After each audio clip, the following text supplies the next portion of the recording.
میں 18 سال کی عمر سے 20-25 سال ان کی جمہوریت اندر سے اسٹڈی کی.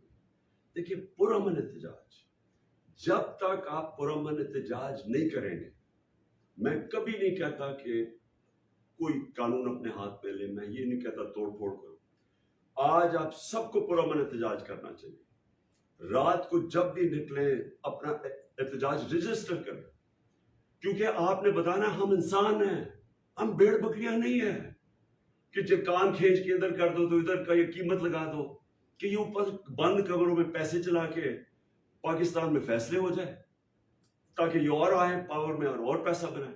میں سب کو آج کہتا ہوں کہ آج آپ اپنا احتجاج رجسٹر کریں. ان کو پتا چلے کہ یہاں پاکستان کی جو قوم ہے یہ زندہ قوم ہے. اور میں نے جو پچھلے 3 مہینے میں دیکھا، میں نے اپنی ساری زندگی اس ملک میں بڑا ہوں 26 سال سے، جس طرح میں نے کہا میں پالیٹکس میں نے کبھی اس طرح کی بیداری قوم میں نہیں دیکھی، سیاسی شعور اپنی قوم میں نہیں دیکھا جو میں نے ان 3 مہینے میں دیکھا. اور میں اس لیے کہتا ہوں کہ آج ساری میں نوجوانوں کو خاص طور پہ کہہ رہا ہوں کہ آپ سب کو آج رات اپنا احتجاج رجسٹر کرنا چاہیے کہ یہ جو ظلم کیا اور انہوں نے ہماری جمہوریت اور پبلک مینڈیٹ کا کو ذبح کیا ہے، آپ سارے اپنا رجسٹر کریں پروٹیسٹ. اور میں آخر میں اپنے سپریم کورٹ کو کہتا ہوں کہ دیکھیں ساری نظریں آپ کی طرف ہیں. واضح ہے، میں وکیل نہیں ہوں لیکن جتنے بھی وکیلوں سے میں ملا ہوں انہوں نے جو کلیئرلی 63A کے اندر لکھا ہوا ہے کہ پارلیمنٹری ہیڈ جو کہ چودھری شجاعت نہیں تھے، چودھری شجاعت پارٹی ہیڈ ہے.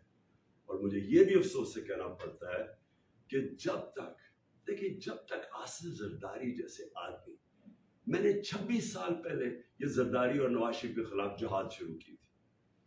یہ لوگوں کو جب تک ہمارا انصاف کا نظام نہیں پکڑے گا، میں کہتا تھا کہ میں ان کو NRO نہیں دوں گا.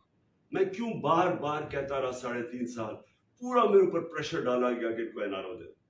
میں بار بار کیوں کہتا رہا ہوں؟ دیکھیں میری تو زندگی آسان ہو جانی تھی، NRO دے دیتا انہوں نے چپ کر جانا تھا، کیونکہ آپس میں 10 سال انہوں نے حکومت تو کی ہے، دونوں نے ملک لوٹا، مہنگائی کی، کچھ کی، کوئی فرق نہیں پڑا، دونوں مل کے کھا رہے تھے. جب تک پاکستان میں طاقتور ڈاکو کو ہم قانون کے نیچے نہیں لے کے آئیں گے، میرے پاکستانیوں اس ملک کا کوئی مستقبل نہیں ہے.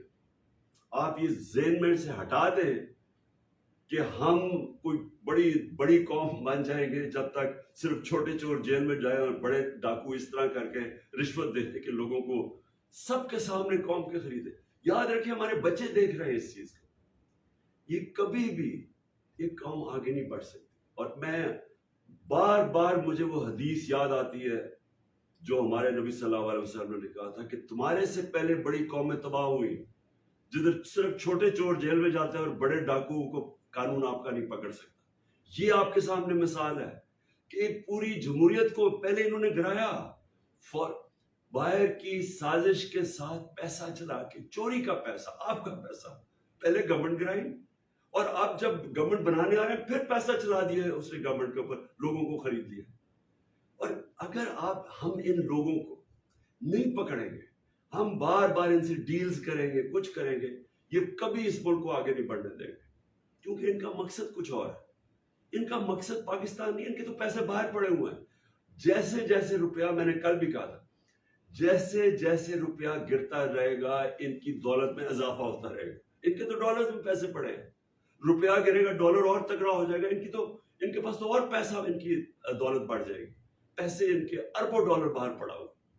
میں آج پھر سے سب کو میں کہتا ہوں، آج آپ سب نے پرامن احتجاج کرنا ہے اور بتائیں کہ آپ زندہ قوم ہیں.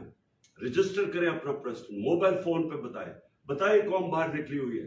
ہم یہ ایکسیپٹ نہیں کرتے. ہم ان ڈاکوؤں کو پبلک کے پیسے سے اپنا مینڈیٹ چوری کرنے کی اجازت نہیں دیتے. پاکستان پائندہ باد.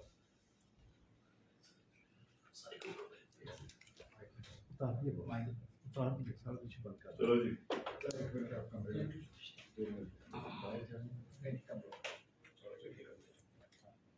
السلام علیکم.